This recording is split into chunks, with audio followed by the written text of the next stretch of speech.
জগন্নাথ বিশ্ববিদ্যালয়ের ছাত্র সংসদ নির্বাচনে শিবির সমর্থিত প্যানেলের ভূমিধ্বস বিজয় হয়েছে। আলহামদুলিল্লাহ। ছাত্রদল সমর্থিত প্যানেলের ভিপি ক্যান্ডিডেট ফাইট দিচ্ছে, তাও শেষ রক্ষা হয় নাই। যদিও ছাত্রদল প্যানেলের ভিপি ক্যান্ডিডেট কিন্তু গণ অধিকার পরিষদের, ছাত্রদল করা ছাত্র না। শিবির সমর্থিত প্যানেলের জন্য শুধু না, এটা জগন্নাথ বিশ্ববিদ্যালয়ের জন্য একটা ইতিহাস যে এটা জগন্নাথ বিশ্ববিদ্যালয়ের প্রথম ছাত্র সংসদ নির্বাচন। সকল জরিপ, বড় দল, বাঙ্গু মিডিয়া, বাঙ্গু সুশীল এবং গোয়েন্দা সংস্থার পরিকল্পনা ব্যর্থ করে দিল সাধারণ ছাত্রছাত্রীরা এইভাবেই। পুরনো আচার ব্যবহার দেখে এই সাধারণ ছাত্রছাত্রীরা তারা ছাত্রলীগের চাইতে কিংবা ছাত্র দলের চাইতে কিংবা অপরাপর সংগঠনগুলির চাইতে তাদেরকে ভালো মনে করেছে, ভোট দিয়েছে। আগামী 1 মাসের মধ্যেই যদি এই সমস্ত ক্যাম্পাসে আবার ভোট হয়, আমি আপনাকে লিখে দিচ্ছি ছাত্র শিবির পাশ করবে না।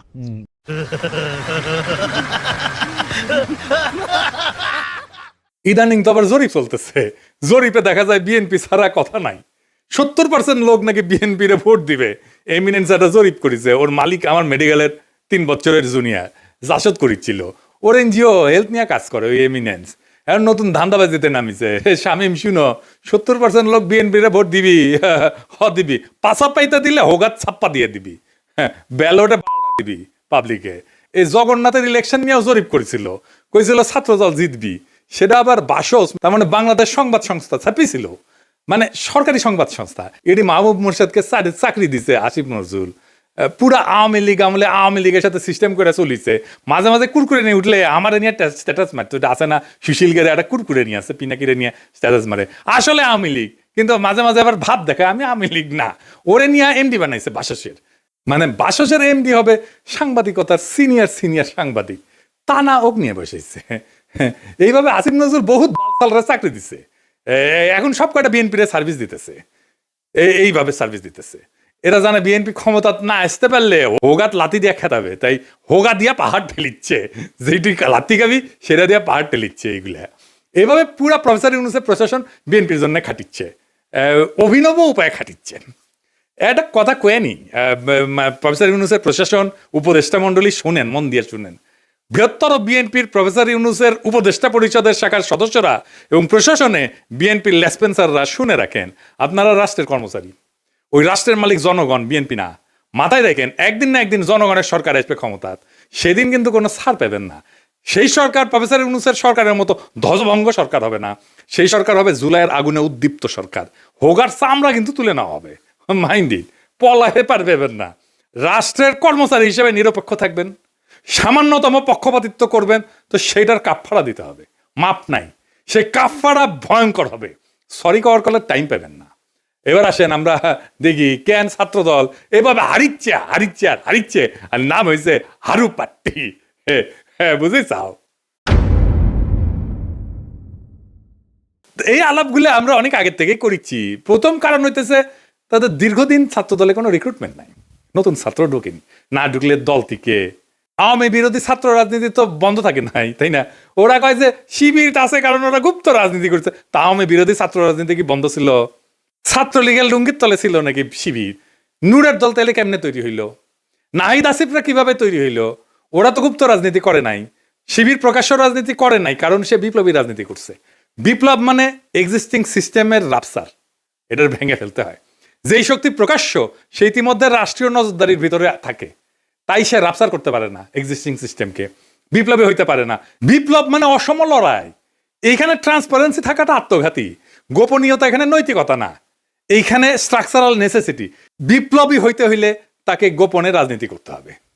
এই কাজটা করেছে শিবির, সেই জন্য বিপ্লবী ক্যারেক্টার নিয়ে দাঁড়াইছে, সেই জন্যই তারা এই ভূখণ্ডের ইতিহাসে সবচেয়ে শক্তিশালী ছাত্র সংগঠন হিসেবে উত্থিত হয়েছে। গুপ্ত ছিল, ছাত্রলীগের লুঙ্গির তলে ছিল, এইসব বইলে লাভ হয়েছে কেন? হয় নাই, হবেও না। এইবার দ্বিতীয় ইস্যু, বিএনপির ভুল রাজনীতি।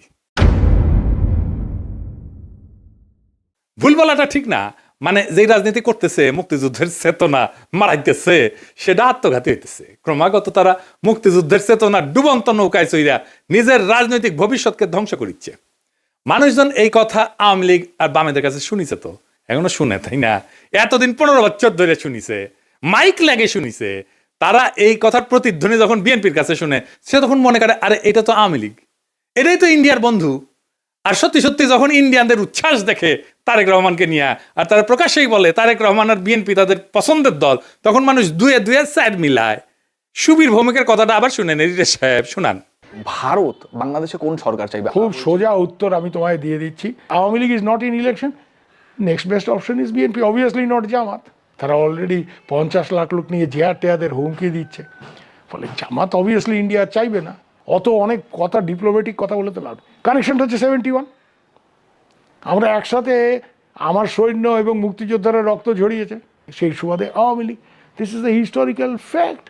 তো এই জায়গাতে হঠাৎ করে আজকে অন্য কিছু ডাইনামিক্স চলে আসবে, এটা তো আশা করাটাও ভুল। কিন্তু যে গভর্নমেন্ট আসবে তার সাথে ইন্ডিয়াকে তো ডিল করতে হবে। শুনেছেন, এই সুবীর ভৌমিকের কথাটা কাইটে নিয়ে মোবাইলে সেভ করে রাখবেন, আর ভোটার ক্যাম্পেইনে গেলে এটা ভোটারদের শুনেবেন, কাম সারা হয়ে যাবে।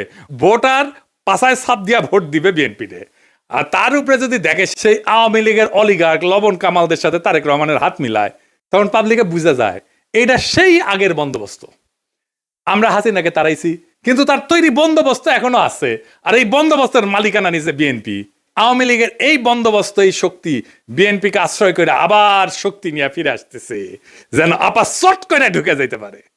ইউনিভার্সিটিগুলোতে বিএনপির এই অবস্থা হইতো না যদি আমার চাইনিজ বুদ্ধি নিত। সেটা তো বিএনপি শুনবে না, সে শুনবে ভুট্টো সাহেবের কথা। যাই হোক, আমার ক্ষুদ্র ভাতারা কবে আন্নার কাছে দাদা সব স্ট্র্যাটেজি থাকে না, তার থাকে না। তাই স্ট্র্যাটেজি আমি বানাইবার পারি, কয়া দিতেছি কমো কয়া দি।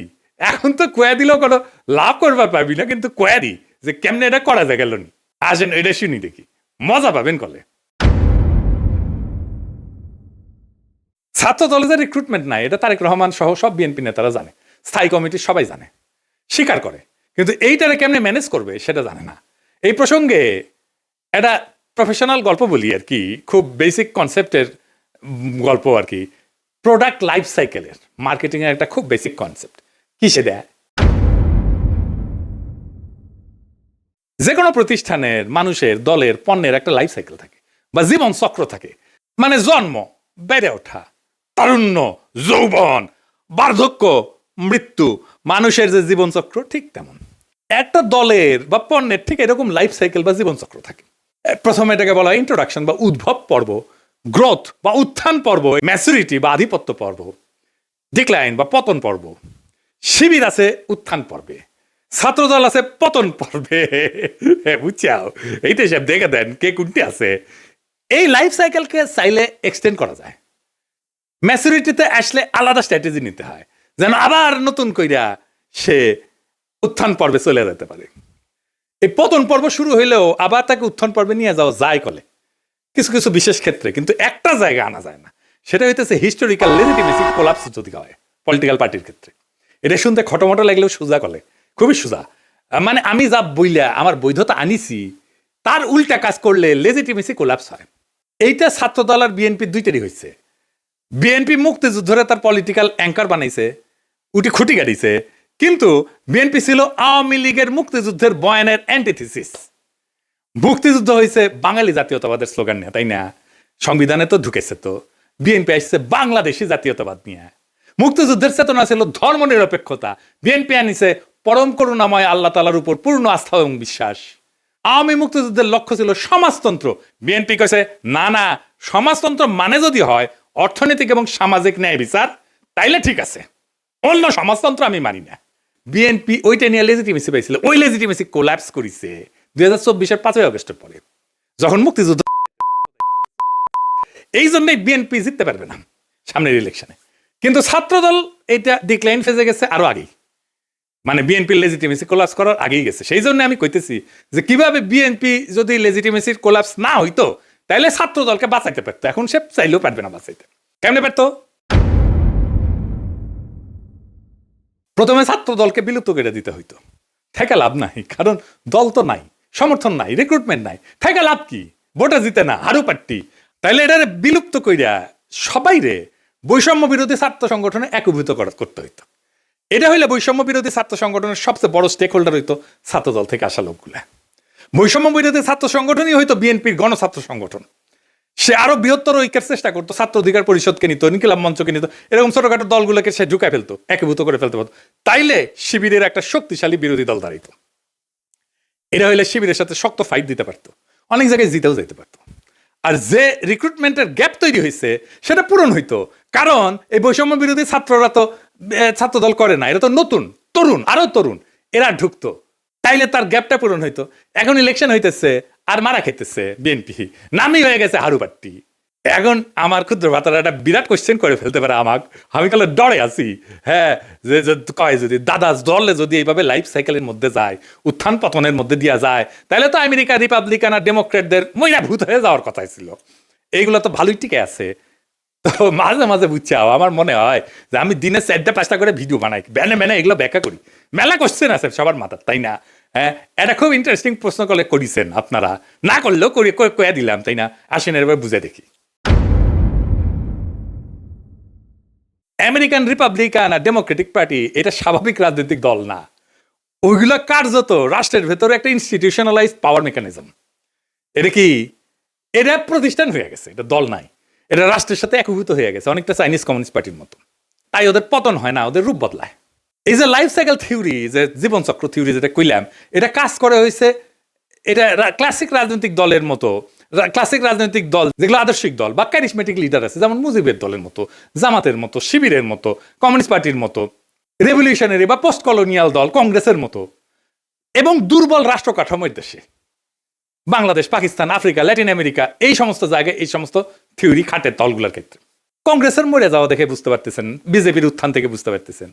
আমেরিকান পার্টিগুলো আলাদা, রিপাবলিকান পার্টি, ডেমোক্রেটিক পার্টি, কোনোটাই কোনো ইডিওলজি না, কিন্তু কোনোটা একজন লিডারের উপরে দাঁড়ানো না, আদর্শিক নেতা নাই, কোনোটা একটা শ্রেণীর একচ্ছত্র প্রতিনিধি না, বরং এরা হইলো একটা নির্বাচনী ঐক্যের একটা ফ্রন্ট। এবং এরা কখনো পতন হয় না কয়েকটা কারণে, আমি এটা করে বলি। এক নম্বর হইতেছে 2 পার্টি সিস্টেম, এখানে 3 নাম্বার পার্টি এসে ক্ষমতার অংশ হওয়া এক্সট্রিমলি ডিফিকাল্ট। সেই জন্য এই 2 পার্টির বাইরে আসলে কেউ যাইতে চায় না, রিস্ক নেয় না। আমেরিকার মানুষ রাগ করলে নতুন দল বানায় না, পুরানো দলের ভিতরে ঢুকে সেটা বদলানোর চেষ্টা করে। এবং আপনি দেখবেন রিপাবলিকান এবং ডেমোক্রেটিক পার্টি দুটেরই বদল হয়েছে ভিতর থেকে মেলাবার, 1-2বার না। এই কারণে দল ভাঙে না, ভেতরের রূপটা বদলায় যায়। এখানে পার্টি মানে কিন্তু দর্শন আদর্শ না, রিপাবলিকান মানে একটা জিনিস না, কিন্তু একটা পার্টি না। এর মধ্যে রিগানের কনজারভেটিভ পার্টি আছে, বুশের নিউকন আছে, ট্রাম্পের পপুলিস্ট পার্টি আছে, ন্যাশনালিস্ট পার্টি আছে। ডেমোক্রেটিক মানেও এক জিনিস না, ক্লিনটনের নিও লিবারেল আছে, ওবামার টেকনোক্রেটিক পলিটিক্স আছে, বার্নি স্যান্ডার্সের ডেমোক্রেটিক সোশ্যালিস্ট আছে। তাই ভেতরের আইডিওলজি কে নেতৃত্ব দিচ্ছে সেই আইডিওলজিটা বদলায়, কিন্তু পার্টি থাকে। আরেকটা জিনিস হচ্ছে স্টেট পার্টি একটা ফিউশন হয়েছে আমেরিকা, পার্টি আর স্টেট একসাথে মিলে গেছে। যেমন ধরুন কংগ্রেস ককাস বলে একটা জিনিস আছে, যেখানে 2 পার্টি একসাথে কাজ করে। স্টেট গভর্নর নেটওয়ার্ক যেটা, সেখানে 2 পার্টি একই সাথে সমান শক্তিশালী, থিঙ্ক ট্যাঙ্ক, তারপরে যে ডোনারদের ক্লাস, মিডিয়ার যে ইকোসিস্টেম, এই সবকিছু মিলে এটা একটা সংগঠন না, এটা একটা পাওয়ার ইনফ্রাস্ট্রাকচার হয়েছে। আমেরিকান এলিটদের যে কনফ্লিক্ট, এইটা ম্যানেজ করা হয় এই 2 পার্টির এই সিস্টেমের মধ্যে দিয়া। এই 2 দল আসলে এলিটদের মধ্যে পাওয়ার শেয়ারিং মেকানিজম, জনগণের যেটা ক্ষোভ এটাকে ইনস্টিটিউশনাল চ্যানেলের মধ্যে ঢুকে দেয়। আর এরা ক্রাইসিসে ভেঙে যায় না, রিব্র্যান্ড করে নিজেদেরকে। যেমন ধরেন ভিয়েতনাম যুদ্ধের পরে ডেমোক্রেটদের রিফর্ম হয়েছিল, সিভিল রাইট মুভমেন্টের পরে রিপাবলিকানরা একটা সাউদার্ন স্ট্র্যাটেজি নিয়েছিল, 2016-তে এসে ট্রাম্পের নতুন তত্ত্ব, এই পপুলিস্ট তত্ত্ব নিছে। তারা ইডিওলজিক্যাল রিসাইক্লিং করে। তার মানে কি ওরা কখনো মরবে না? মরবে, কিন্তু পার্টির নাম মরবে না, ভেতরের আত্মা মরে যাবে। আজকের রিপাবলিকান পার্টি লিঙ্কনের রিপাবলিকান পার্টি না, আইসেনহাওয়ারের রিপাবলিকান পার্টি না, আজকের ডেমোক্রেটিক পার্টি জন এফ কেনেডির ডেমোক্রেটিক পার্টি না, বা ফ্র্যাঙ্কলিন রুজভেল্টের ডেমোক্রেটিক পার্টি না, কিন্তু লেভেলটা টিকে থাকে দলের, কারণ লেভেলটাই পাওয়ারের টিকিট। বাংলাদেশের দল মানে রাজনীতি, আমেরিকায় দল মানে রাষ্ট্র পরিচালনার সফটওয়্যার। সফটওয়্যার তো আপডেট হয়, ডিলিট হয় না, ইনকাই আর কি। সেই জন্য এগুলা ডিক্লাইন হয় না। তো জগন্নাথ বিশ্ববিদ্যালয়ের নতুন ছাত্র সংসদকে অভিনন্দন। এই বিজয় কোনো দলের কিন্তু একক বিজয় না, এটা সাধারণ ছাত্রছাত্রীদের বুদ্ধিবৃত্তিক বিদ্রোহের ফল। আপনাদের সামনে কাজ অনেক, আপনাদের ক্যাম্পাসে এখনো পর্যাপ্ত ক্লাসরুম নাই, পর্যাপ্ত টয়লেট নাই, বিশেষ করে নারীদের টয়লেট নাই, স্যানিটেশন সংকট আছে, আবাসন নাই, ক্যান্টিন নাই। এই সমস্যাগুলো আজও সমাধান হয়নি, কারণ এগুলো কখনোই রাষ্ট্রের কাছে অপরিহার্য সংকট হয়ে ওঠেনি। এখন দায়িত্ব আপনাদের এই সংকটগুলোকে দাবি থেকে প্রয়োজন, প্রয়োজন থেকে অনিবার্যতায় রূপান্তর করার। রাষ্ট্র সাধারণত তখনই নড়ে বসে যখন বোঝে এই সমস্যার সমাধান না হলে স্বাভাবিক শাসন চলবে না। আমি বিশ্বাস করি ঐতিহাসিক ছাত্র সংসদ যদি সংগঠিত, ধারাবাহিক এবং নৈতিক চাপ তৈরি করতে পারে, তাইলে এই ক্যাম্পাসের বাস্তবতা বদলাইতে বাধ্য হবে। আর একটা কথা পরিষ্কার করিয়া বলি, প্রফেসর ইউনূসের সরকার এবং প্রশাসনকে, রাষ্ট্রের কর্মচারীরা কারো দলীয় সম্পদ না, রাষ্ট্রের মালিক জনগণ। সময় বদলায়, সরকার বদলায়, কিন্তু দায় থেকে কেউ কিন্তু মুক্ত হয় না। আজ যারা সিদ্ধান্ত নিচ্ছেন যে আপনারা বিএনপির ক্ষমতা আনবেন এবং বিএনপির লেসপেন্সারি করবেন, আপনাদের মনে রাখা উচিত ইতিহাস কখনো হঠাৎ বিচার করে না, কিন্তু একদিন ঠিকই হিসাব খুঁজেন। হ্যাঁ, আর এই ছাত্র সংসদের কাছে আমার প্রত্যাশা একটাই, আপনারা ভবিষ্যতের জন্য রাজনীতি তৈরি করুন। এই ক্যাম্পাসের ভাষা যদি বদলায় তাহলে দেশ বদলায় তো সময় লাগবে না। আশা করি আগামী ফেব্রুয়ারিতে আমাদের বন্ধুসুলভ সরকার আসলে আপনাদের যতগুলো সমস্যার কথা বললাম এই সমস্যাগুলোর সমাধানের জন্য আমি ব্যক্তিগতভাবে আপনাদের সাথে থাকব। ফেব্রুয়ারিতে আমাদের ফ্রেন্ডলি সরকারি ক্ষমতা আসতেছে ইনশাল্লাহ। চান্দাবাজ, ধান্দাবাজ, লুটেরা, ইন্ডিয়ার নব্য লেসপেন্সারেরা ক্ষমতায় আসবে না। আমি যে এপিসোডের পরে ইনকিলাব বলি, ওইটা কিন্তু শুধু স্লোগান না। ইনকিলাব মানে বদল, ইনকিলাব মানে বিপ্লব, ইনকিলাব মানে ভেঙ্গা সুইরা নতুন ভাবে গড়ে তোলা, ইনকিলাব মানে দেশ এবং জাতির জন্য অপরিহার্য হইয়া ওঠা। ইনকিলাব জিন্দাবাদ।